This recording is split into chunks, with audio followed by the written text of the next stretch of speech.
आप कह रहे हो मैंने काई किया तुझे?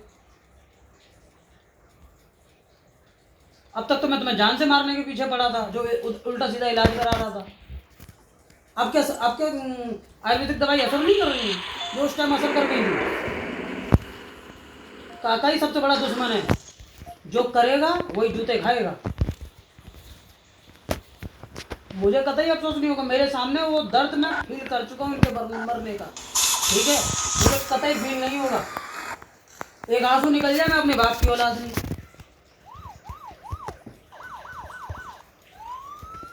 ये मेरे सामने एक बार मर चुके हैं, बहुत अच्छे से फील कर चुका हूँ मैं। अभी जीते जी मुझे मारना चाह रहे हैं कि इसको टेंशन दो, इसे मारो। चुपचाप अगर ये कुछ कर रहा है तो इसे चुपचाप मत करने देना, सारे इल्जाम इसी पे ऊपर ठोक देना। जैसे ये बिल्कुल खाली ठल्ला है, सुनेगा और निकाल देगा। अरे इसको अपनी टेंशन है भाई, इसकी अपनी निजी जिंदगी हो गई है, बच्चे बड़े हो रहे हैं इसके, कब तक आप सुनाओगे? किन किन चीज़ों को लेकर सुनाओगे और क्यों बर्दाश्त की जाएंगी? जब गलत बोल रहे हो तो कह भी रहा हूँ कि दिमाग में क्लॉट है, थोड़ा हिसाब किताब से रहा करो, ज़्यादा बुद्धि इधर उधर मत चलाया करो। नहीं गुरुजी गुरुजी, अब कहाँ गए गुरुजी? बुलाओ गुरुजी को, निकालेंगे पथरी वगैरह सही करेंगे तुम्हें। हंसने वाली बात नहीं है, बुलाओ गुरुजी को, करो पथरी सही। मैं बता रहा हूँ तुम्हें, कागज दे दे रहा हूँ, तुम इलाज करा लेना। फैसला नहीं लेगा जब तक कोई इलाज नहीं करा सकता इनका, और एक भी गलत फैसला इनकी जान लेगा। और रियल में मैं तुम्हें फोटो भेज रहा हूँ उसकी, क्या नाम है, एक्सरे की। और पहले वाली रिपोर्ट की फोटो नहीं है मेरे पास, मैं तो तुम्हें दिखाता। मैं इन पर चिड़ा इसी बात पे गया था, मैं ठीक हूँ, अब मैं ठीक हूँ, मेरा दिल ठीक है। उस बुढ़े ने, साले ने, हरामजादे ने इतना चूतिया बनाया इनका, और यह बनते हैं उससे इनको, क्योंकि सुनना ही वही है, इनको सुनना ही वही है कि मैं ठीक हूँ।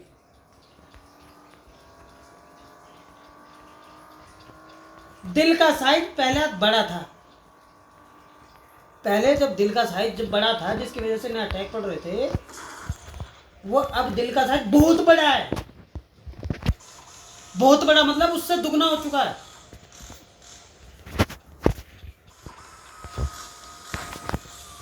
क्या बोले किसी को, उनके गुरुजी हैं भैया, वो कर लेंगे ठीक, हैं जिंदा तो हमें मार के मानेंगे।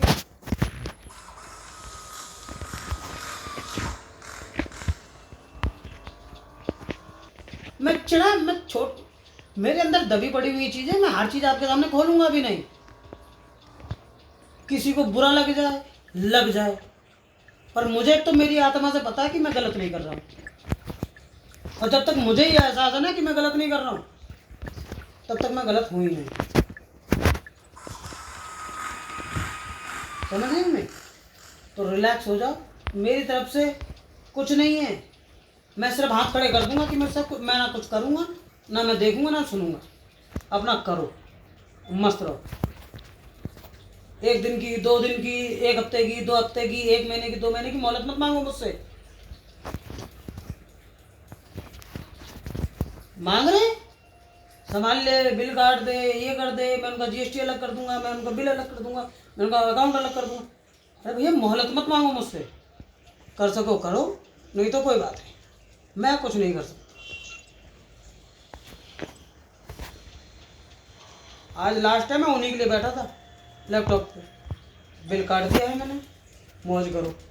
कल की डेट में कुछ भी कहा ऐसा वैसा वैसा वैसा, तो अपने को कुछ नहीं दिखेगा, और नहीं तो हर महीने की 60,000 रुपये तनख्वाह दोगे तो तुम्हारे लिए मैं सीए और जीएसटी का काम संभालूंगा, और नहीं तो कुछ नहीं।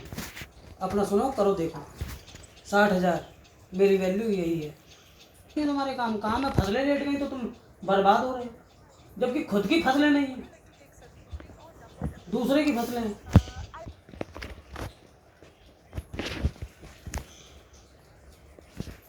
अबे मतलब बैठ गए थे हम, मियाँ बीवी की क्या है क्या नहीं है, तुम्हें बीच में नहीं बोलना चाहिए था। बेशक मेरे माँ बाप हैं, बीच में बोल नहीं सकते, नहीं तो ब्याह क्यों किया? अगर मैं मैच्योर नहीं था, मेरे अंदर समझ नहीं थी, तो मेरा ब्याह क्यों किया? मेच्योरिटी है और ब्याह गया हूँ, बाल बच्चेदार हूँ, तो हमारे मियाँ बीवी के बीच में बोलने का अधिकार नहीं किसी को भी। मैं उसे गाली दूँ, मैं उसे पुचकारूँ, कुछ भी करूँ, बीच में बोलने का अधिकार नहीं। उकसा रहे हैं उसे, कभी नहीं बोलती है वो। क्या घर में हम अकेले रहते तो मेरे मुंह से गाली नहीं निकलती है? इनकी वजह से बोली वो, क्योंकि इन्होंने इसके पापा से बोली थी, इसलिए मैं नहीं जाता हूँ, वो लोग लड़ जाते हैं। इसने इस चक्कर में बोला, और पापा को टारगेट करके बोल रही थी वो कि पापा को बोलते हैं, ये लोग लड़ जाते हैं, मेरा जाने का मन नहीं करता। तभी उसने ऐसी बात बोली। ऐसे गाली दोगे तो कौन आएगा हमारे घर, मैं भी नहीं रहूंगी। और बेदक गया मैं, और पापा के सहारे से तो वो सहारा भर रही थी कि मैं भी गाँव जा रही हूँ, चल करती कपड़े पहन। उसे किस चीज़ का सहारा? उसे अपने घर वालों का सहारा नहीं है। समझ रही हो? जैसा ज्योति सर पर चढ़ाई वैसे चढ़ाने की कोशिश हो रही है। तो फिर मैं गलत नहीं हूँ, मैं सही हूँ अपनी जगह। और बुड्ढे को पता है कि इस बार जान जाएगी।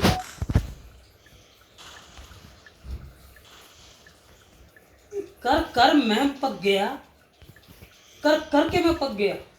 एहसान कभी थोपा नहीं मैंने कि एहसान किस बात का, चले इन्हीं माँ बाप का बेटा हूँ। पर मेरी भी अपनी जिंदगी है भाई।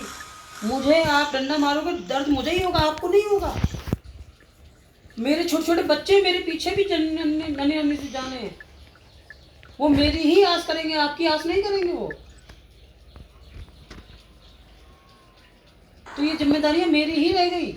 आपने जो करना था आप कर चुके, आप फ्री हो, और फ्री होने के हिसाब से शांति बरतो, ठंडे रहो थोड़े से। आप इतनी गर्मी नहीं दिखा सकते। और लोगों के घर में माँ बाप रह रहे, कौन बुढ़ा तुम्हारी तरह है?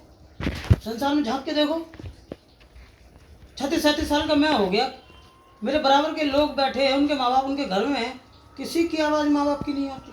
खाते पीते मस्त रहते हैं, घूमते फिरते हैं, इधर उधर टहलते टूलते, टाइम पास करते हैं, राम भजन करते हैं। और तुम क्या करते हो? ऐंठबाजी दिखाते हो, अकड़ दिखाते हो, जैसे तुम्हें मारने को डोल रहे हैं।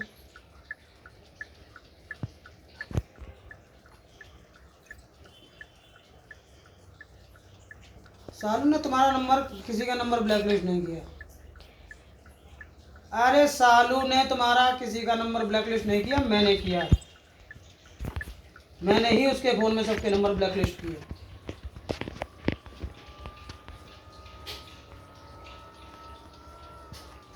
सबके। रजनी का तो नंबर ही डिलीट कर दिया ब्लैकलिस्ट करने के बाद।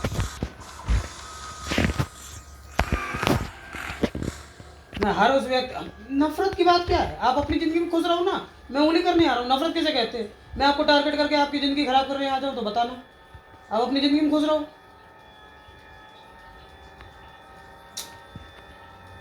तो आपका जो शब्द है नफरत, मतलब मैं जो नफरत कर रहा हूँ, मैं नफरत नहीं कर रहा, मैं अपना बचाव कर रहा हूँ। नफरत का मतलब होता है जब मैं आपकी ज़िंदगी में घुस के आपकी ज़िंदगी तबाह कर दूँ, कोई बदला निकाल लूँ, उसे कहते हैं नफरत। मैं ऐसा कुछ नहीं कर रहा। आप अपनी ज़िंदगी में खुश रहिए, मैं अपनी ज़िंदगी में खुश हूँ, मुझे बस ये चाहिए।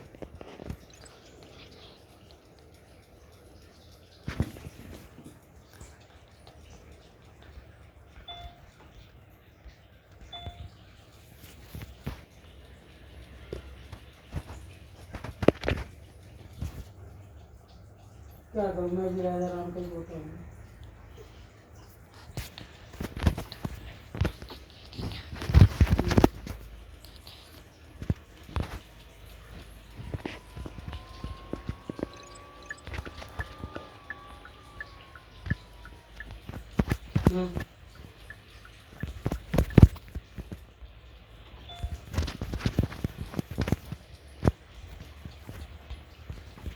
तो जब गए थे तो ये कागज लेके क्यों नहीं गए?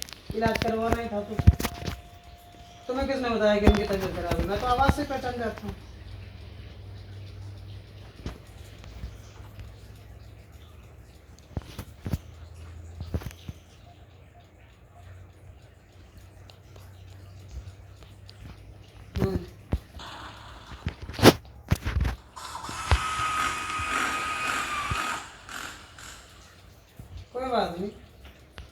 करा लो।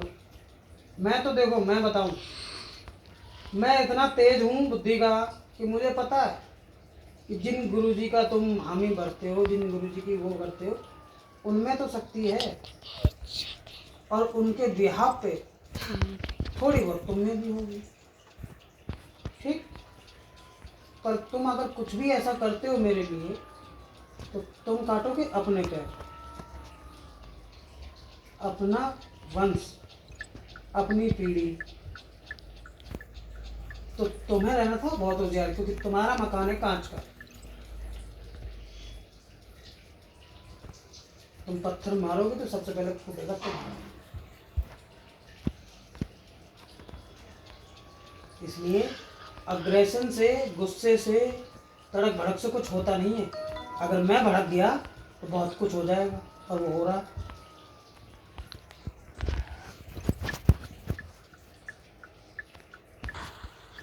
पापा ने कुछ नहीं कहा था कि मेरे को घर छोड़ने की वजह मिल जाए। मैं तो सालू की वजह से भगा था, सालू की वजह से भगा था मैं।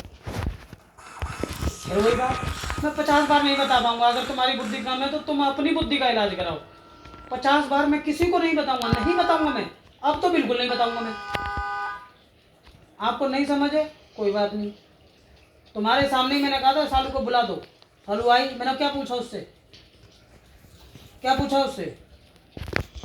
नहीं नहीं, क्या पूछा उससे? जो पूछा नहीं, क्या पूछा उससे? आप थी,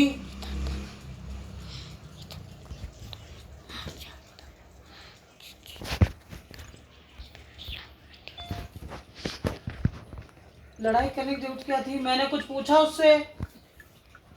चलो सालू ने छोड़ो, मैंने कुछ पूछा था उससे? क्या पूछा, क्या पूछा? हाँ, तो यही मैटर करता है। आप लोगों को कुछ याद रहता नहीं है, एक तड़क भड़क दिखा देते हो, कुछ याद वाद है नहीं, और खामखा मेरे पे आगे से चिल्ली मार रहे हो कि कैसे भी इसको परेशान किया जाए। देखो सुनो मेरी बात, मैं आज ही काम पे चढ़ा हूँ, उस दिन के बाद से आज ही काम पे चढ़ा हूँ। आज मुझे काम कर लेने दो। रखो फोन।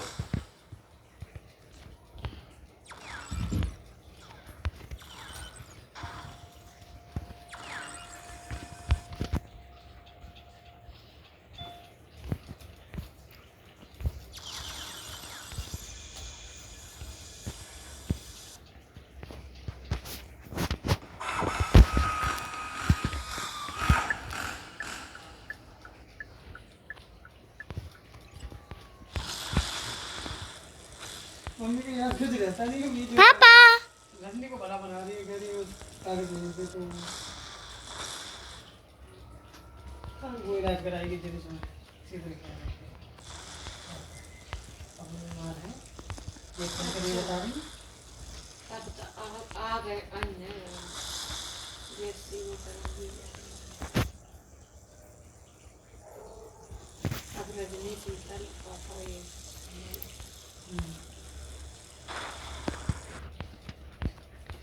मत सिखाओ ना तुम लालच में हो। अरे क्या के लालच, सबको तो मिल गया, गांव का ही तो है। तो सबका बुढ़ा सब कुछ एक साइड कर दो, वसीयत बना गांव को तो बना के कर देंगे तो क्या हम लगा सकते हैं। ठीक है,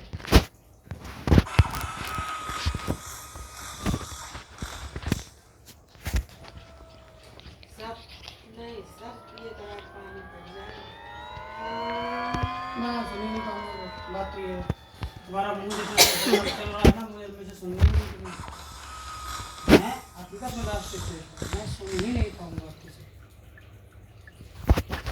बोली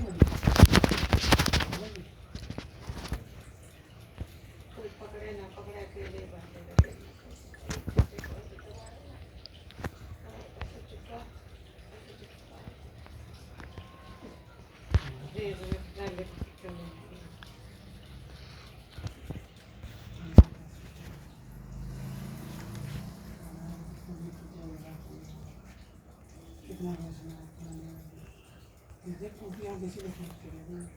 बहुत बातें चल रही हैं उस दिन से।